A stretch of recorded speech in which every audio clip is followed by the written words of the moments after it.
రాష్ట్రంలో TET exam ప్రశాంతంగా ముగిసింది. రాష్ట్ర వ్యాప్తంగా 2 పేపర్లకు కలిపి 3 లక్షల మంది అభ్యర్థులు పరీక్ష రాశారు. నిమిషం ఆలస్యం నిబంధనతో అక్కడక్కడ కొంతమంది ఎగ్జామ్ రాయలేకపోయారు. మొత్తం 1574 కేంద్రాలల్లా పరీక్ష రాశారు అభ్యర్థులు.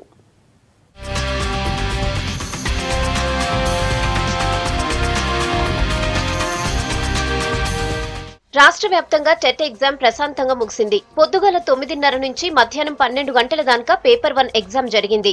పరీక్షకు దాదాపు 1,00,000 మంది అభ్యర్థులు హాజరయ్యారు. మధ్యాహ్నం 2:30 నుంచి సాయంత్రం 5 గంటల దాకా పేపర్ 2 ఎగ్జామ్ జరిగింది. పేపర్ 2కు 2,50,000 మంది దాకా హాజరయ్యారు.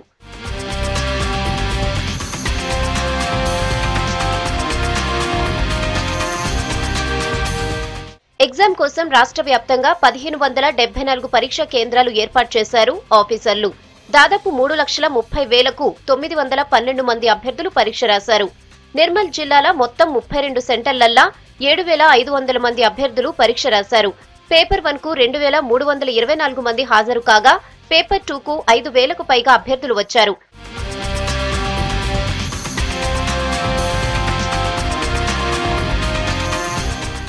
ఉమ్మడి మహబూబ్ నగర్ జిల్లాల మొత్తం 34 సెంటర్లల్లా టెట్ పరీక్ష జరిగింది.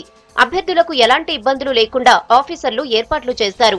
నిమిషం నిబంధన ఉండటంతోని ఆలస్యంగా వచ్చిన వాళ్లను లోపలికి పంపలేదు.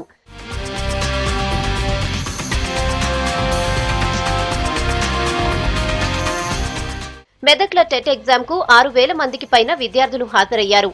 జిల్లా వ్యాప్తంగా ఫస్ట్ పేపర్కు 14 సెంటర్లను, సెకండ్ పేపర్కు 18 సెంటర్లను ఏర్పాటు చేశారు ఆఫీసర్లు. విద్యార్థుల కోసం ఆర్టీసీ అధికారులు ప్రత్యేక బస్సులు నడిపింది.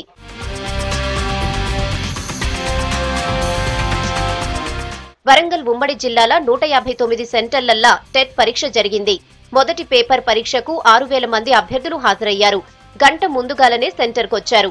2 అభ్యర్థులు లేటుగా రావడంతో వాళ్లను లోపలికి పంపించకపోవడంతో వెనక్కి వెళ్లిపోయారు. ఇక ఎగ్జామ్ రాసేందుకు పిల్ల తల్లులు కూడా రావడంతో సెంటర్ బయట పేరెంట్స్ పిల్లలను పట్టుకుని ఆడించారు. నర్సరీ నుంచి వచ్చాము కాబట్టి మా మిస్సెస్ ఇక్కడ ఆర్ట్స్ అండ్ సైన్స్ కాలేజీలో ఎగ్జామ్ సెంటర్ పడడం వల్ల నర్సరీ నుంచి వచ్చి ఇక్కడ వెయిట్ చేస్తున్నాము. ఆమె ఎగ్జామ్ హాల్కి వెళ్ళింది. మా పాపను పట్టుకుని నేను ఇక్కడ వెయిట్ చేస్తున్నాను. నిజామాబాద్, కామారెడ్డి జిల్లాల కూడా టెట్ ఎగ్జామ్ ప్రశాంతంగా ముగిసింది. నిజామాబాద్ జిల్లాల దాదాపు 13,000 మంది అభ్యర్థులు పరీక్ష రాశారు. కామారెడ్డి జిల్లాల మొత్తం 18 సెంటర్లల్లా 4,000 మంది అభ్యర్థులు ఎగ్జామ్ రాశారు.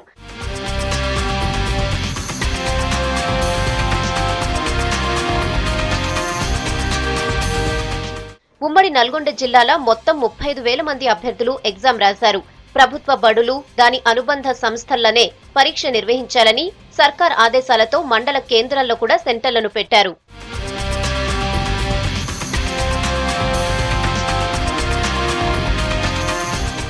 ఎగ్జామ్ ను ప్రభుత్వ విద్యా సంస్థల్లోనే నిర్వహించినప్పటికీ ఏర్పాట్లు బాగున్నాయన్నారు. కొన్ని ప్రాంతాలల్లా బస్ సౌకర్యం లేక అభ్యర్థులు ఇబ్బందులు పడ్డారు.